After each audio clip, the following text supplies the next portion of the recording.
Hey, good evening and welcome everybody. We're right at 3 o'clock Arizona time, and we've got quite a crowd. And sometimes when people are coming in all at once, it slows things down. So we're going to take some time and let the crowd continue to come in. But welcome to the call. Super excited to have everybody. And we'll probably get started here right at about 3:04 to 3:05. We're getting 2 or 3 people that are coming in every 5 seconds. And welcome to the call, everybody.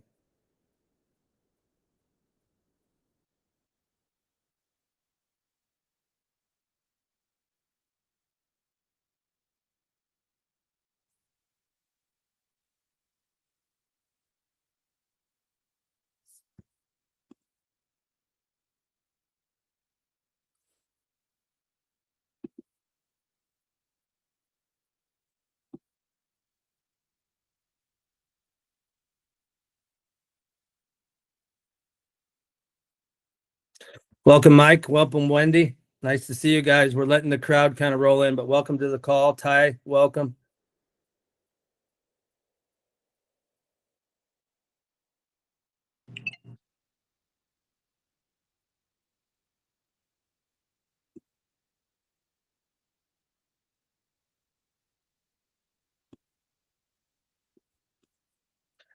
If you don't mind, just as a help for us, we're going to take 2 more minutes and let people come in. If you could go into the chat, it really kind of helps us get an idea of how we're doing as far as getting information out and where folks are coming in.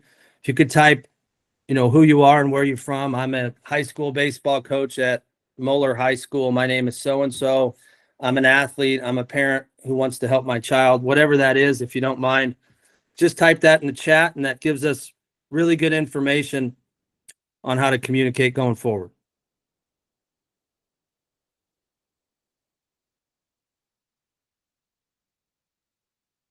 Thanks, Pat. Great example. Stuart, good afternoon. Connor, welcome to the call. We're going to take a couple more minutes and let people keep rolling in. Jeremy from Ohio Wesleyan University. Nice. Thanks for being here, Jeremy.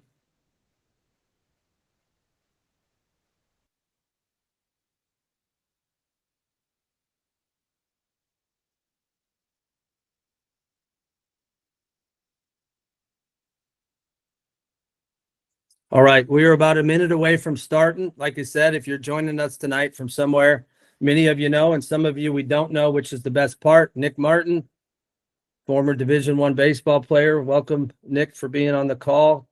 Ty, Scottsdale Community College head coach. Thanks for being on, Ty.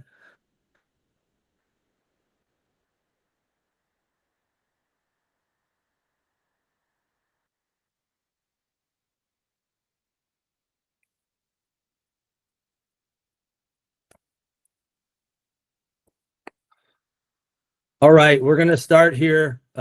Middle school in Ohio, Martin, Horizon High School, and athletic director. Hey, Marty, how we doing? Thanks for being here tonight. Nice to see your name. Yeah, good to see you too. Thank you. Yeah. Feel free to share this with all your coaches in your athletic department. I think you'll see a lot of the information that we bring is universal. Championship coaches and their voice and how they go about things. Sure, it might be baseball within the context of it, but there's always so much more. So your whole crew's welcome anytime, Coach. Thank you. But Francisco, Dysart High School, welcome. Connor Johnson, welcome. All right, we're going to start here in about 20 seconds, right when we hit 3:05. Steve, welcome.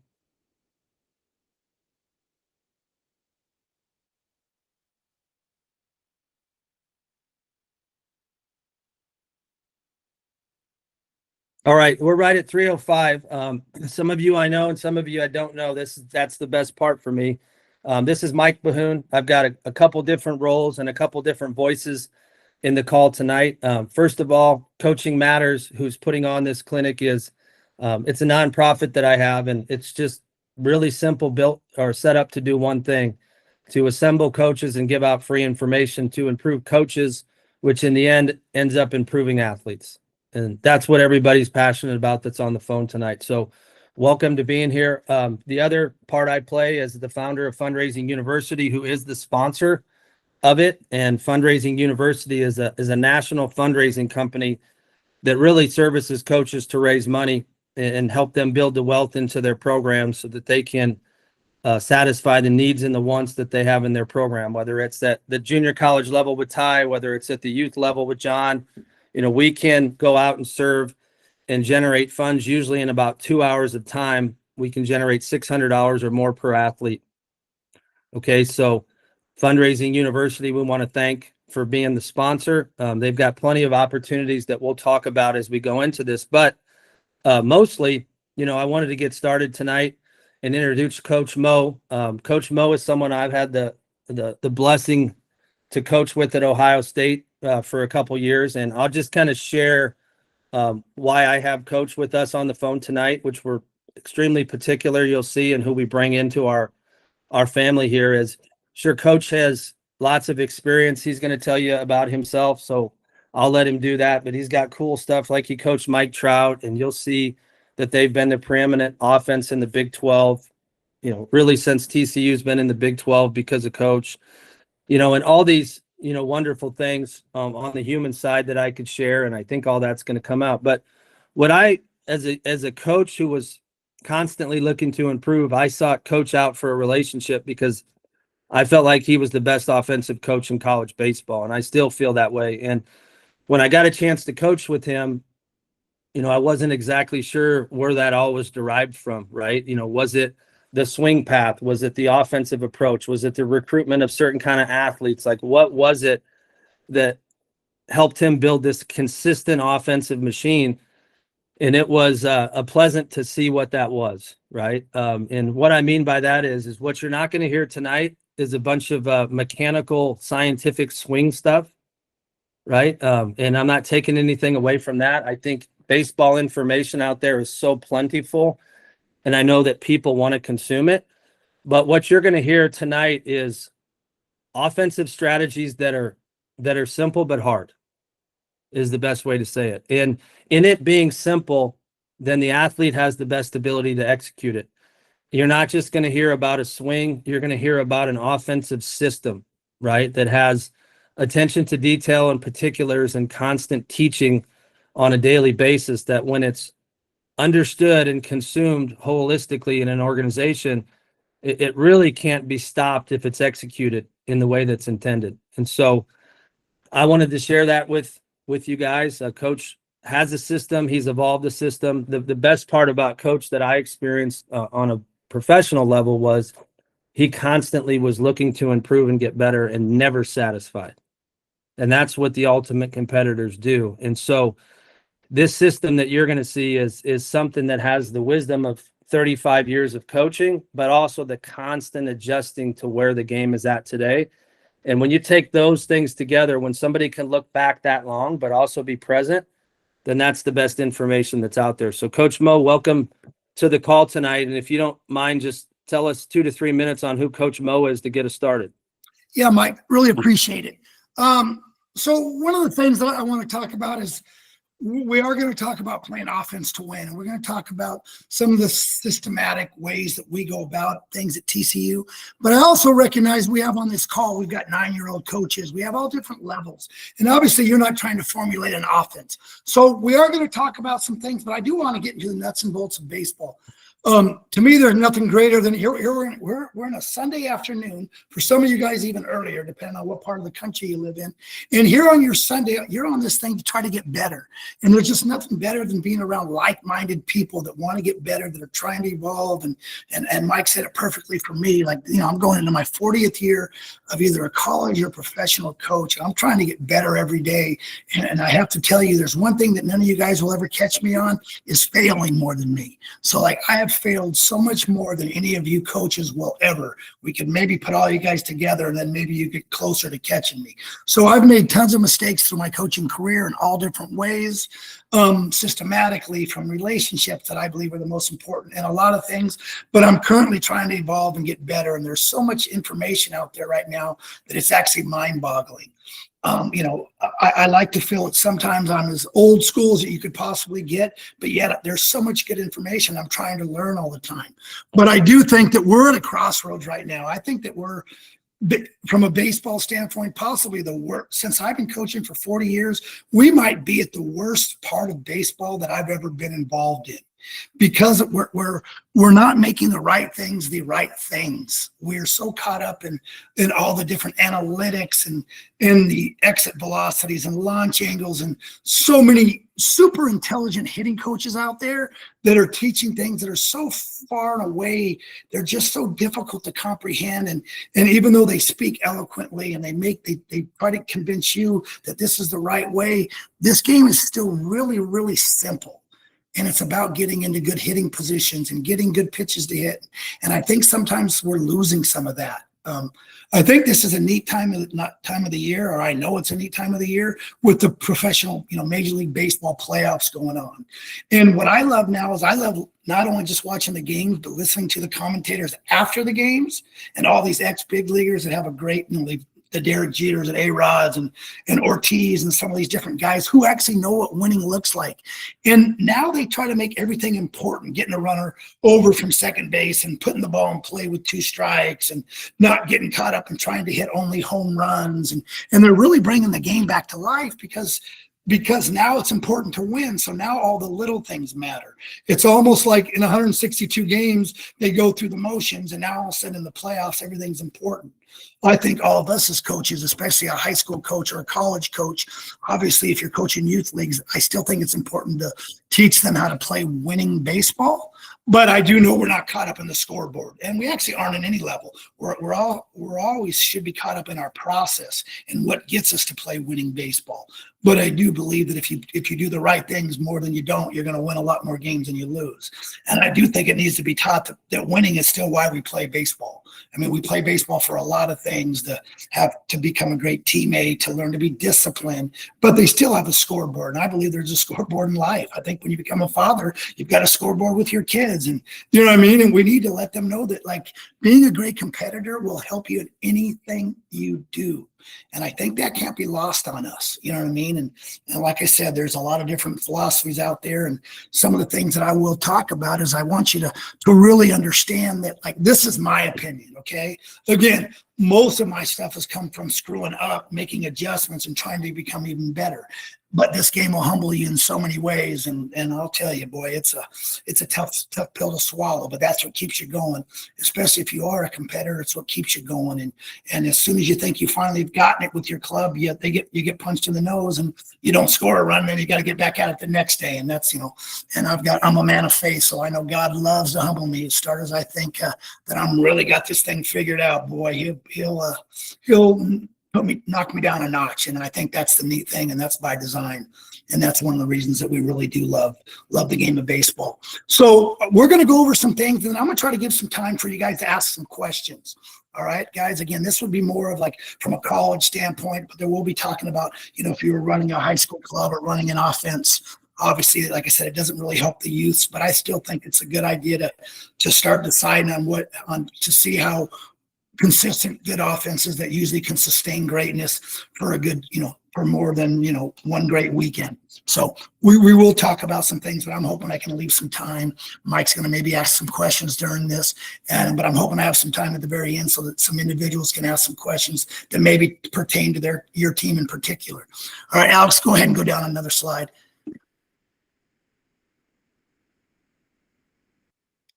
Do I have the ability? Alex, you got that? I see him on the screen, so maybe we're just getting our first adjustment here, Coach, right? Stay patient, guys. Anything that happened with me involved, something always goes backwards a little bit, but I usually get back up. So, Okay. Sorry, guys. No, you're all right. I think we've all either been on mute and talked or thought we had a screen up that we didn't. It's part of it. If any of us were good at screen sharing in Google, we wouldn't be here. So there we go. All right, good. So that's just a quick thing right here. This will be my 40th year of coaching, 8 years in professional baseball, the other 33 years in college. I've been super blessed. I've managed or coached over 100 major leaguers. I don't say that. None of them played in the major leagues because of me, but I sure did pay attention to all the things they did, and I have great relationships with them. I've been able to coach an 18U national team to a gold medal. Then last summer, you talk about being humbled. We were 5-0 in Canada. A few years ago, I think in 17, and then this summer I got to coach the collegiate team, and we had an awesome collection of players, and we went 0-5 in Japan. So Japan flat out kicked our tails, and first couple that got us good, then we had 3 one-run games, and man, it made you really appreciate the way that the Japanese baseball players played. It was really fantastic to watch, and it was very humbling, and it was a little distraught for me. Is here we had the best players in the USA. Obviously, it's always tough to put a collegiate team, or any team in that matter, together in a 2-week span of trials, and then you go travel to Japan, which is a thing within itself. But so you've got kids nowadays, and like they're super excited to make the USA team, and they do know that it's going to really help their draft stock, and puts, they're all going to become millionaires from a draft anytime you make a USA club. But we sort of lost a little bit of like, we're going there to win. And they're a collegiate team that's been together for years. And it always shows you that when you play as a team, how much better you are than a collection of just superstars. Because when it's all said and done, the group of players we had, they were only freshmen and sophomores, and they're going to be first rounders. But boy, the things you hear in the dugout at times, and in this NIL world, like I hear guys talking about how much money they're getting at Mississippi State or at other SEC schools, and you're just like, this isn't the time, boys.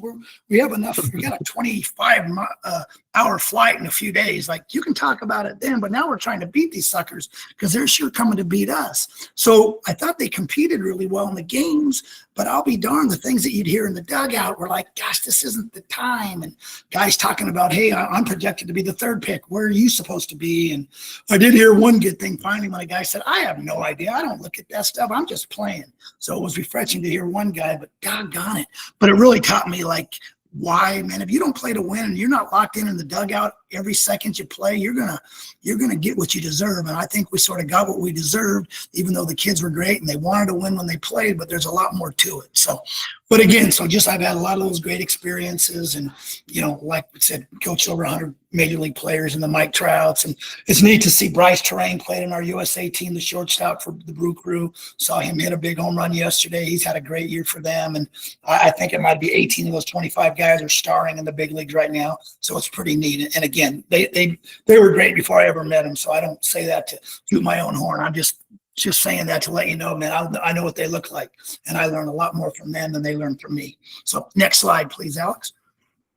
Again, so I think is what it starts with, guys. You need to decide, you're a high school coach or even a collegiate coach for that matter. You need to know, what is your vision? Again, I know what it looks like for me, and I know what I want it to be. And I also am very aware that in college, I get to recruit my own players. I get to recruit the athletes that I want to play with. And in high school, you get what you get.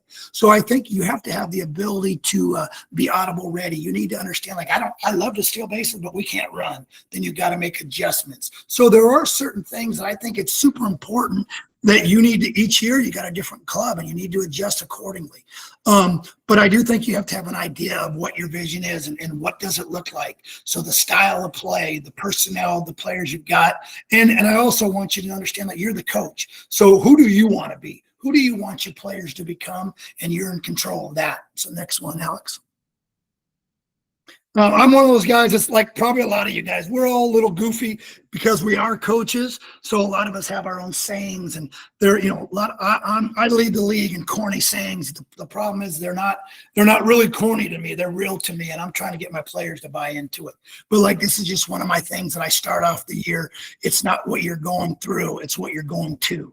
So I think you need to understand, like, they're like, to win and to do special things, you're going to go through some really tough times, and you go through a lot of hard work. But what's out on that other side is pretty special if you can stay with the process. All right, Alex. And this is one of the things. So from the first 2 days in my program, we set the ground rules. So we talk about what our offensive expectations are. Is excellence is the standard. They have to believe in the system. They have to have total buy-in. They need to become a student of the game. That's one thing I think the big challenge today is get guys to see the game way different than how they see it. You know, like when there's an extra base hit for me, I'm wanting to see where the off outfielder is. I'm wanting to see, did the trailer get to the right spot? Was the first baseman in the right spot? Whereas I'm sure that today's kids, they want to see, hey, how hard was that ball hit? And what was the velocity of the pitch? So they need to like see the game in a lot different. I think as a coach, you need to challenge them. And some of you guys, you need to challenge yourself. And I don't apologize for some of this. And I think some of these things, and that's why I like to listen to other speakers, because sometimes it's a wake-up call to me that I need to do a better job and pay a little bit more attention to the little things. So again, some of these things may offend coaches a little bit because you're not looking at the game in the right way. Again, like I said, like what I believe is the right way may not believe what you is the right way. Okay, so I understand that completely. But I think they need to become a big student of the game and understand the whys and what's really going on. And this is a really tough one. It has to be as important to you as it is to me when you're talking to your players. And again, everything is really important. So it's impossible for my players to ever make it as important to them as it is to me, but they need to really understand that. So I think that's something that you need to teach on a daily basis. All right, next one, Alex. This is some things, and this is, I'm fully aware of you guys. We're super blessed. Even, you talk about when I went to Ohio State, as neat of a university as it possibly could be, they didn't have some of the things that we have at TCU, the teaching screens and all the video and things. So we had to makeshift. And I do think, you high school coaches, guys, you have classrooms. You have ways, if you really wanted to do it, I'm sure you could find an open classroom. And you guys are all way better at your audio visual stuff than I am, but you can make PowerPoints and show videos of major league games or even college games for that matter.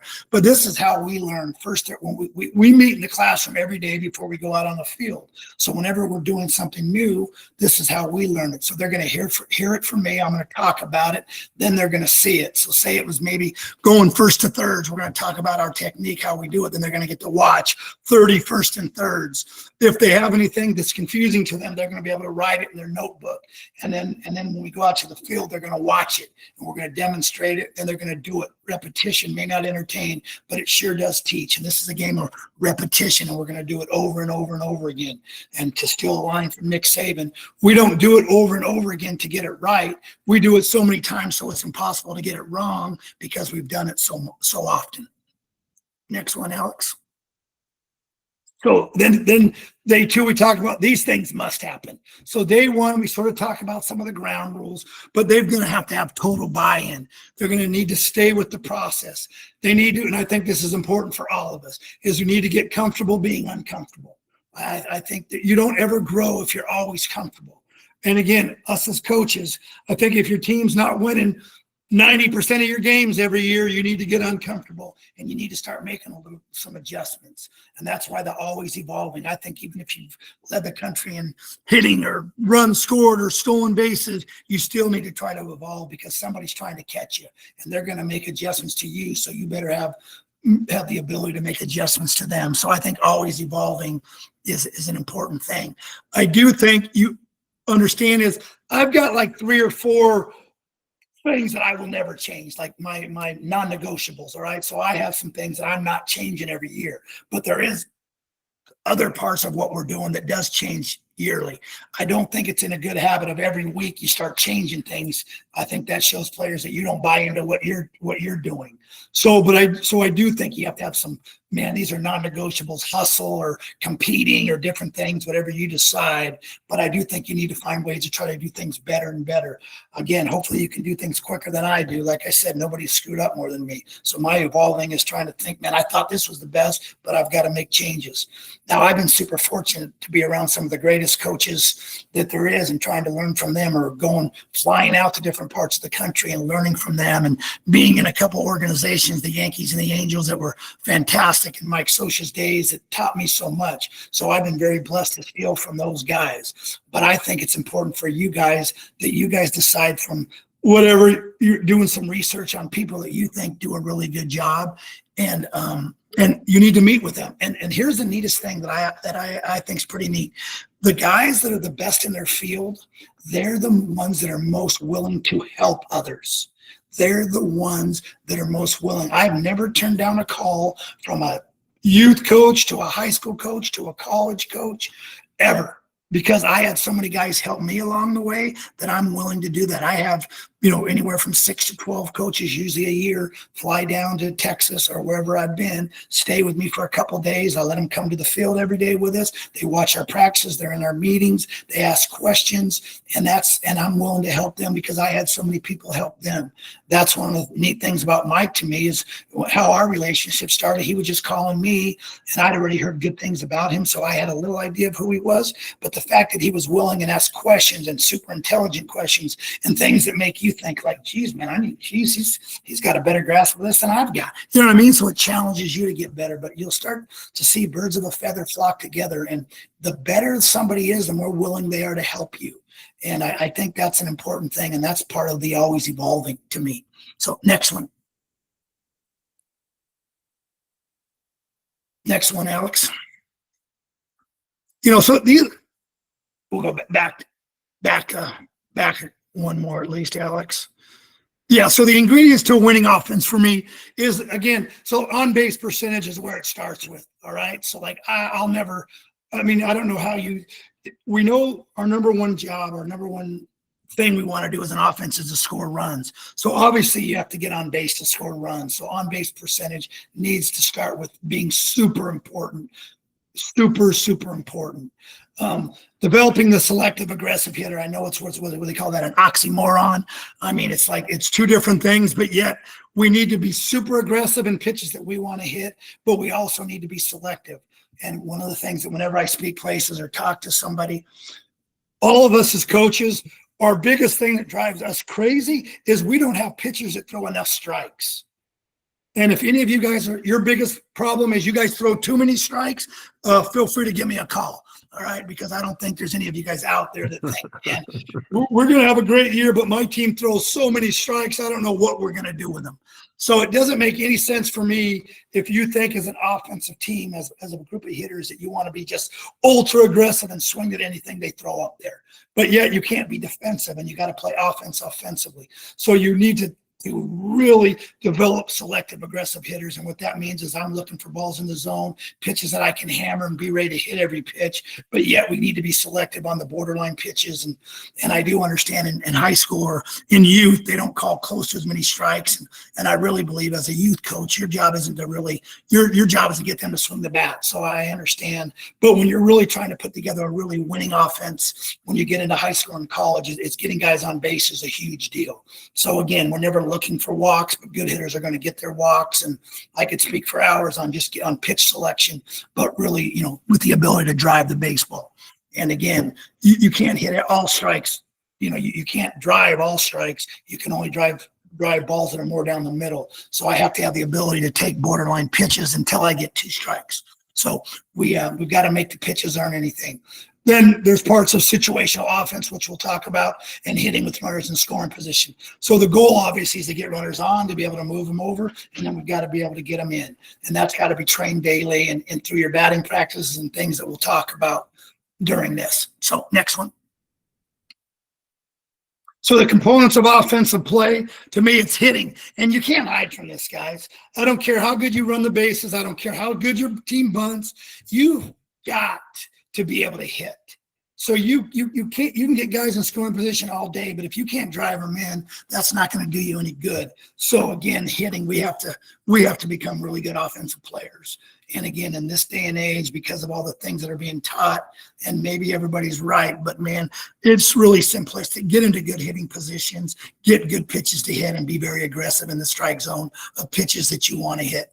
I think base running is a huge part. I think in high school, you're not going to have a bunch of great hitters. You might only have 2 or 3 on your team if you're lucky. But the base running, if you really want to take advantage of opponents, base running, it gets tougher at our level, especially when they know that some of the things that you're doing, and there's programs in college getting better every day. So it is a tough task on a daily basis of stealing bases because teams are doing so well. And then it matters, we've we understand the component of being getting good hitters. So though I really haven't had a great base stealing team in the last 3 years, just been okay or a little above average, but we're making up in some other categories, and we need to get better in everything. So base stealing bases isn't the end all, but you're able to have the ability to go to first to third, score from second base on all hits, reading balls in the dirt, have the ability to batter runners when they hit baseballs and outfielders throw the wrong bases, them taking extra bases. We talk about tag plays and we work on things, and we have a little different philosophy with at second base on fly balls. We don't do the rule of 0 outs. You always tag 1 out halfway. We're gonna always try to tag whenever we possibly can, so we don't make early decisions. And then we have a couple plays of contact play and different first and third plays. Situational hitting, bunting game used as a weapon to hit and run. We're doing it offensively and hitting with runners in scoring position. Obviously all the components of offensive play. And I'm going to go through this a little bit, and then we'll have some time for those questions. Mike, in how many minutes are you going to start asking questions, Mike? Whenever you're ready, Coach. We just want this to be fluid. I've got some good ones written down, and I think the awesome. Quality of high school coaches we have, I think they'll have some good ones. So we'll go off of you. Okay. Awesome. All right, go to the next one, Alex. All right, so the hitting, we'll skip that. We're not going to watch any videos, guys. And this is stuff. Yeah, so go ahead and go to the next one, Alex. We're not going to watch any videos. So when I'm talking about base stealing, for instance, all right, everyone wants to, but not everyone's willing to. Okay, and what I mean by that is, I don't think there's a coach in America that doesn't want to run the bases aggressively and get extra bases. The problem with a lot of us is we have this great plan, and then as soon as the real games start, the first time we get guys thrown out or a guy trying to go to the first to third, we panic. So there is an art to playing aggressively but not reckless, and there's some things that you have to learn to live with as a coach. And again, you get to decide if you want, man. Your offense is so good you don't want to take any chances on the bases. More power to you. You know what I mean? But I guess my point is, like I said, if you're going to be really aggressive, you're going to have some times that it's ugly and it's not any fun. And you guys that coach third base, there's nothing worse than having a guy thrown out at your base. Okay, but I like to always try to remind our fans is they remember the one time we get thrown out, but they never say anything on the 20 times we made it in a row. You know what I mean? So you can't have your cake and eat it too. But that's things that you got to decide as a coach what you want. All right, Alex, go ahead. Base running, some things for me. The number one rule is always know where the ball is. You run with your eyes, super important. I think it's huge that you empower your players. One of the things that I know that I always get to hear from people is, well, you got smarter players, so that's why you can empower them. But I always have to remind the high school guys, they were once your players. So you have smart players too. You just have to have the ability to empower them. Stealing bases, I told you, that's a huge part. But we have the first to thirds, the balls in the dirt, the things that we've talked about. But these are some of the avenues of base running.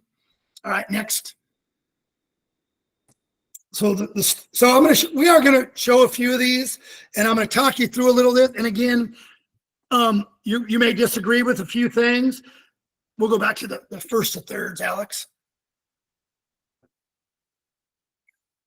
Which one is that? Yeah, perfect. I'll tell you when to start. But we don't use base. As a third base coach, I make 0 decisions on when they're going to third base. We practice it daily, so they become really good at making decisions. So I'm not the one that babysits them and tells them when to come. I know a lot of schools do, because when they first come to me, as soon as the base hits the center field, they're looking at me for help. But that's their own decision, and you need to take them through why. I understand, guys, that like you may decide, like, if my guys are going to make mistakes, then I'm going to be the one that makes the mistake. So I fully understand that. But if you really want them to get really good, really, really good, you need to teach them when they go to third base.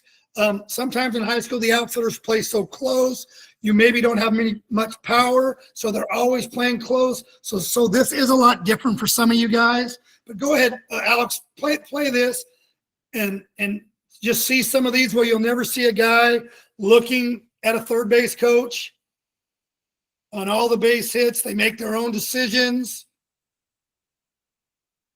You'd be surprised at how good they get when they are in charge of what they're doing. And again, the first time you get a guy thrown out on that, when he makes his decision, you're not very excited about it. I understand. Then you need to do a better job of situational practicing in your practices. So little things like seeing the batter runner with a huge turn because there's nobody at the base. Those are things that I'm looking at all the time.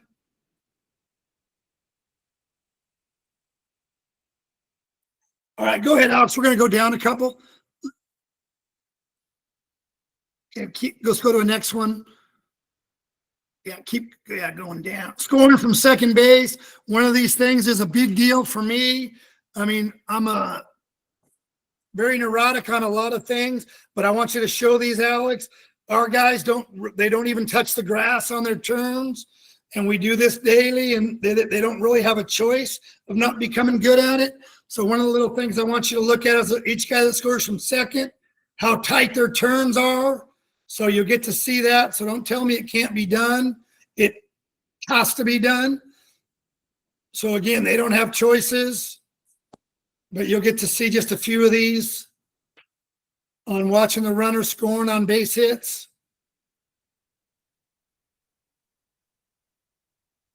Keep those going, Alex, if that's, I don't know why. Now back to the scoring from second base. Yep, scoring from second. We'll just reel through some of them. Yeah, so just to watch a few guys. We'll watch about 5 of them just so you can see that I'm not full of baloney. Batter runner getting to second base on a bad decision. Sorry about this one. We've got new reels on everything, but hopefully you can still see how tight their turns are, that they never stay on the dirt. You start watching other things, you'll see guys coming 10, 15 feet onto the grass. And how many times have you had a player thrown out on a banger? I mean, who knows what the exact, I don't really need to do a case study. I know for sure that it's quicker. Hey, Coach, one thing I want to intervene on that I think is a Sure, coaching point, right? Because there's awesome information, and then there's just some of us that I think could really, like, my biggest impact point was, I had more information than a lot of other people on baseball, and I had some good information, some other great coaches that I was around. But the thing I appreciated the most in this setting reminded me is you really knew what moments to coach during the practice that made the practice so effective. And so maybe walk us through a little bit. Like, I'll give you an example. A lot of people, when they go through base running, Coach Service, when he talks next, the first thing I noticed my first day as a Division I coach when I was 27 years old is that the most important part of our practice was going to be playing catch. Like that or not, right, wrong, or indifferent. And what was completely important to you that became extremely important to the players, which set the foundation for them to buy into these things, was the way that you went about it when you coached it during practice, right? You would have, and this is how I observed it, so you explain it, you would have these bursts where you would set up what we're doing, you would have voice inflections, you would have energy, you would tell jokes, you would draw them in, and then you would set a very high standard. So maybe just talk about, how can I make base running more important to my players? And it's not just because I sit them down once and I say, hey guys, base running is important, here's our rules, and it goes away. Like, what were you able to do on a daily basis when you go back to your most important point, which was buy-in? What's a daily thing that I can do as a coach to promote buy-in and base running? Yeah. So guys, so a couple things. Number one, the reason why I think base running is so important, because you can control how good they run the bases. The hitting, as much as I told you how important that is, I'm just telling you now, you're not going to make everybody a great hitter. You're going to have it part of your practice plan. The great hitters are going to go hit on their own. I know the headaches you high school coaches are getting with them hitting with their hitting guys at night. So they're going to hit. But the base running you can't do on your own. So the number one thing is to set the tone is we stretch every day, and the very first thing we do is base running. So I'm not going to do like some of you guys, and only hey, we're going to do base running at the end. Oops, we didn't get to it, and we'll do base running tomorrow. I wanted to show them how important it is, and I do it to this day. We're doing base running the very first thing after stretch, and we haven't even played catch yet. So that's how important it is. And I knew that I'm going to set up different things and make it important. As Mike has learned, I'm not very patient. And I expect it to be done perfect from day one. As ridiculous as that was, coming into a new program, and it even took me times, even though I knew going in, I don't have one returner in a new program. Even if he's a junior or a senior, he doesn't know what I want. So I failed miserably of expecting 100% being perfect. They had buy-in because they were great kids, but my patience level was atrocious.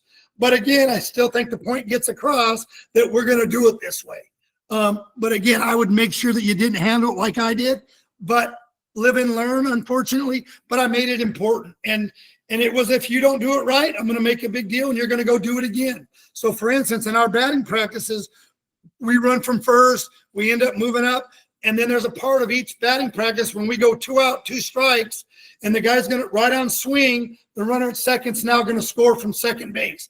The screen is up halfway down in a good area where it's safe. On the BP pitch, when I say, hey, 2 outs, 2 strikes, on the swing, whoever throws the BP, he's going to wait till that runner scores. So everybody in the ballpark's going to watch the guy make his turn. And if he were to all touch grass, hey, Johnny, go run it again. So he's going to do it like 3 hitters later, and they're going to learn very fast that it's important. I would think there's not one of you guys that like to get a guy thrown out at home plate. I cannot tell you how important the difference is of a guy staying on the dirt, getting a really good turn inside of the bag, staying on a straight line on the dirt, as opposed to making a 30-foot turn and you couldn't believe the guy got thrown out. So obviously that's an important thing. It's the same thing going home to second or first to third. It's the same technique. But obviously second to home is huge, just like home to second and first to third is. But that's just some of the importance. And these are some of the things, guys. And I'm going to have the ability for you guys to get a hold of me if you want to ask personal questions. You may not have time on this Zoom, but again, I'm out here to help anybody. If you think it's an important part to you, then I want to help everybody. But if you think that you're just going to tell them about it one time and then get upset that they don't do it right, then that's on you. So it needs to be done daily. It needs to be very important to them. Like I said, make it as important to them as it is to you, which is very hard. And I think there's an art to it.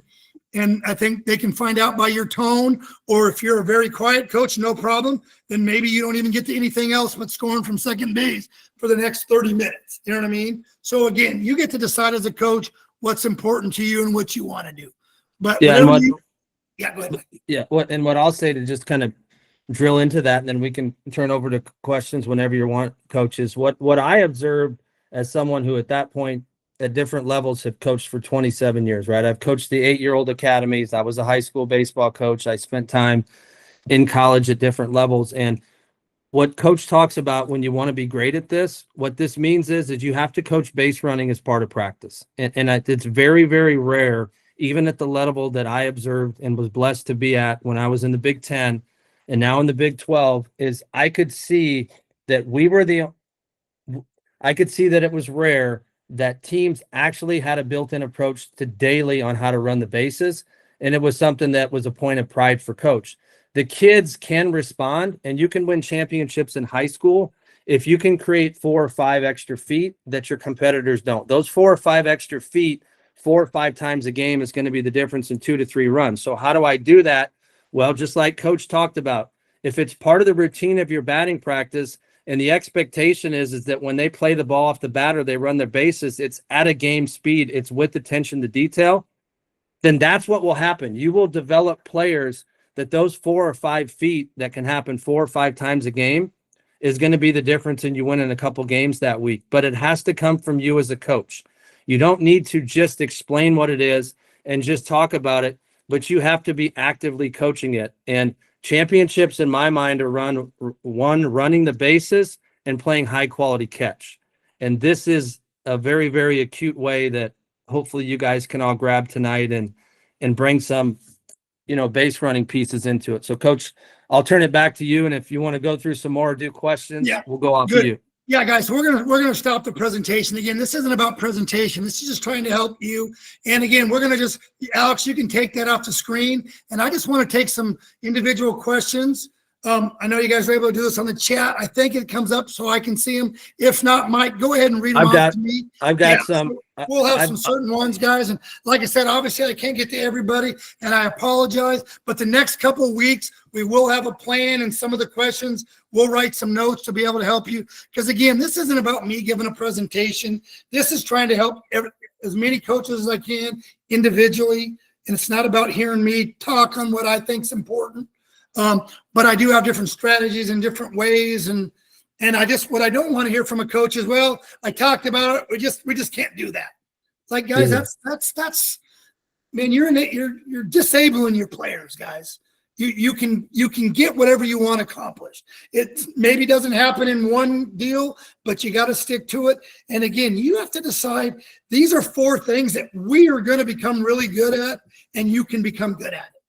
And when you get to see Ed with his defensive stuff, man, you want to talk about starting with playing catch. Like, I know it does, but I'm not willing to spend the time that he does. And that's why his clubs do a better job than mine. Mine are solid, but his are elite. So, like, if I was a high school coach or a youth coach, teach them to play catch and run bases at a high level. And playing catch is throwing strikes. So you want to do just 2 things. Do those 2 and put the ball in play offensively, and you can win at any level. So yeah, that's right. So if the crowd wants to ask questions, go ahead. If not, I know if there's any pauses, I'll step in, because I know some of you have sent me questions, and like Coach said, put them all in the chat, and whatever we don't capture, we'll roll forward and make sure that we have it. So Mike, your question was, so I'll go to the top. Coach Mo, do you have a personal philosophy on how to create your batting order? I've been coaching for 30 years, and I still struggle to figure out what that optimal order is. Yeah, mine's really complex. Obviously, I have a lot of mix of right and left, so I'm a big believer in left, right, left. I believe I'm trying to make pitchers uncomfortable where they can't execute certain pitches to 2 right-handed hitters in a row.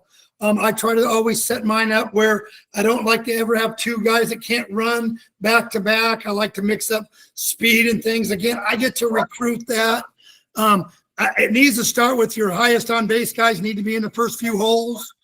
You know what I mean? And if you're playing 7-inning games like all high schools and, little league in 6-inning games, then you better have the ability to have those guys up the first few hitters, because they're going to get the extra at bat. So, I have different things in mind where when we're stealing and we have base stealers, the hitter behind them has to have the ability to take more pitches, because I want to give guys like Mike Bahoon a chance to steal. So my hitter behind him has to have the ability when Mike gets on to take pitches. And I can't ask a guy that's super aggressive to hit behind a base stealer, because then when Mike's trying to run, he wants to swing. So it's really complex to me. But your best hitters early. I don't believe in, the 4th hitter has to be the power guy. You know what I mean? And you're trying to be a very complete offense. And I'm not a guy that believes in, even if it was my top 5 hitters, that I want to stack them all in a row either. I hate to be that, hey, after this 5th hitter, the next 4 hitters don't have a chance. I can't wait till I get to the top. So I'm not afraid to this guy really should hit 5, but he hits 7th. And I'm sure analytics may tell you differently, but I know how it is to go into different innings and say to myself, shoot, I got to wait for another inning to score a run. So I think it's important that you're balanced throughout your inning, and all good offenses, that's who they are, because you have good balance. So obviously it makes you better. So I like that question. Yeah. Good question, Coach. So Mike's question was, what is your opinion on stealing most times at the high school level with full count and runners on first or first and second? So I guess the question, Coach, would be do you have preferred counts that are runner counts that you could recommend? So when you talk about 3-2s, 3-1s and 3-2s, we have an automatic run, although I do have the ability to stop him and tell him he's not running. But if I don't stop him, he's running. It obviously comes into your mindset of, hey, number one, do I think my guy can steal this base? And if I already thought he could steal it, we should have already stole before it was 3-1, 3-2. So you have that average runner and the hitter. And if I have a guy that's a high strikeout guy, then I can't start the runner because it's going to be a strikeout, throw him out. So I have to have that. Do I like the matchup with my hitter? Do I believe 3-1, 3-2 count? Obviously 3-1 and 3-2, it's a ball, and I can trust my hitter that's going to take the pitch. And we're going to be able to, hey, if he walks him, we have first and second or bases loaded. But if I feel I've got a good contact hitter, I'm running 3-2 all the time. First and second is a little different. At first, I'm going to go all the time with a hitter that I believe is going to put the ball in play. First and second, you got to be a little more calculated. But if I believe my guy's going to put the ball in play, then we are going to be running all the time. Obviously, the pitcher's leg, what kind of thrower do I have behind the plate? So that goes into it. But I love to start the runners from 3-1s and 3-2 counts. And I think that's what you're alluding to, Mike. Yeah, good situational stuff. And then Coach Brassfield is assistant coach at Chandler Gilbert here in Arizona. Cody, why don't you come off? Good question here on the first and third, and just some of the ways to attack. And this is going to matter for a run or two at your level. So I want you go ahead and ask that, Coach. Yeah, can you hear me okay? Got it. Okay, kind of going over first and third, just having some different situations, mostly on a straight field. What kind of information you giving your base runner at third base? Just on when to go, 1 out versus 2 outs. Like, are you giving them different cues? Like, we run into situations like this all the time. They got to make a pretty quick decision. Just trying to prepare those base runners as best you can for when to break, when not to go, when to be aggressive, when not to be aggressive, stuff like that. Cody, great question. So even at my level, see, I don't put this into the hands of the runner at third. I dictate what he's doing. And I really only have two decisions. I'm either going to go on catcher right when he turns, getting ready to start throwing, or we're going to bluff. So we don't make any other decisions. So we're either going to be going on catcher. So the truth is, if he arm fakes, we would be out at third. And if we were bluffing, we're going to see it over the pitcher's head. And then we're going to bluff to get that middle infielder, like a lot of you guys have to play. Hey, he takes off. We're going to come and cut the baseball. Well, the bluff beats your defender every time. They think he's going, so they go to cut it off, and I get to steal the bag behind. So I don't do any defense, any offensive play that if they defended it right, they win. So I don't take any chances. Again, my level's a little different than yours. Like, I don't do early breaks and any of those things, because if it was a really good club and they defended the early break correctly, got the runner at third stopped, played catch, that they end up winning. So I actually don't do that, but I do know at your level, putting pressure on a defense. But with that runner at third, he's got either we're bluffing or going on catcher. The runner at first knows, is he stopping? So on the throw, we for sure score the run, or is he stealing the base? So that's a decision that the runner at first also knows going in. So again, I don't let them make their own decisions. I decide what I think the defense is. We have a way to do some fake steals. Hey, they're not covering on that fake steal. Hey, let's just steal the base right away. You know what I mean? Do you understand that, Cody, a little bit?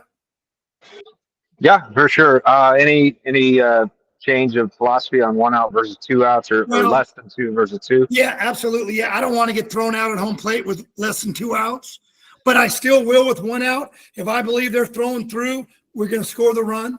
And I've got videos like on the technique that we use. Like, say 15 years ago, I made sure that the catcher started his arm, but the higher levels you go, the middle guys are too good. You wait till they release the baseball, a good shortstop's throwing you out at the plate.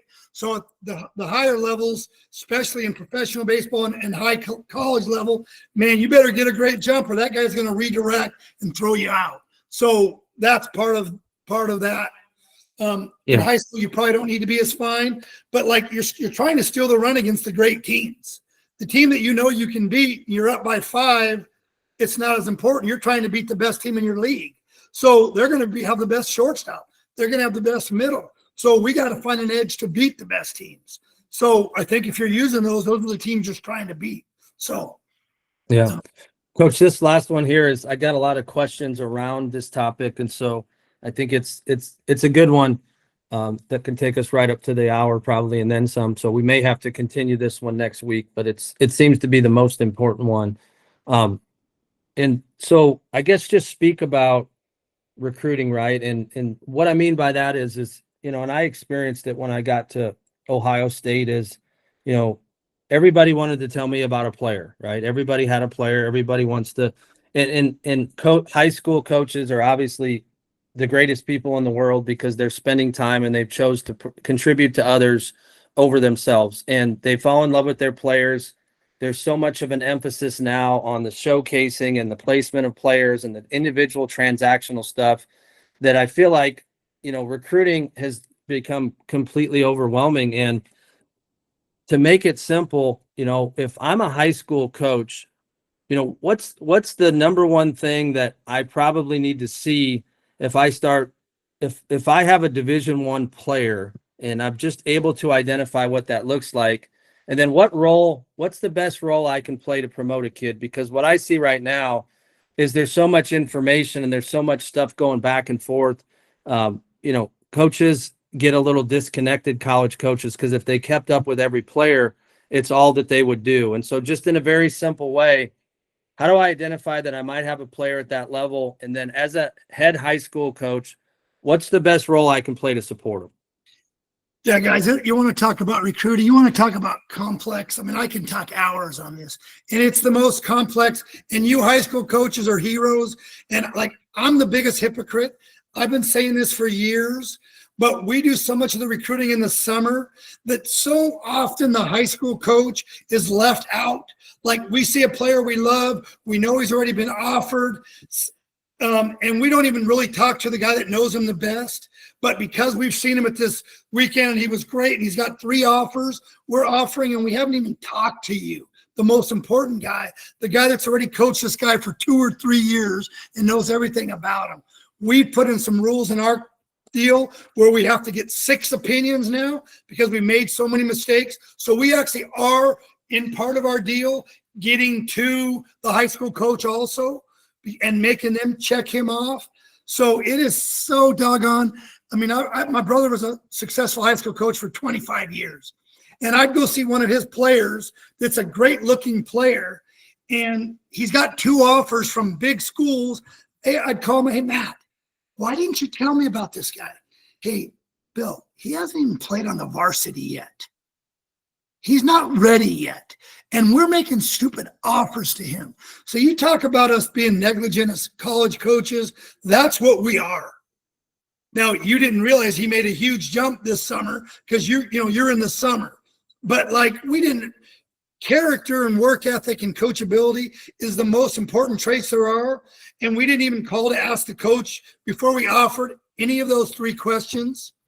So, I mean, it's crazy. But for you guys, like, you better understand, like, what their coachability, what their aptitude is, and what their character is. I mean, it is so huge, because I don't care how talented he is. He has 0 chance of having success in the collegiate level if he doesn't have those 3 attributes.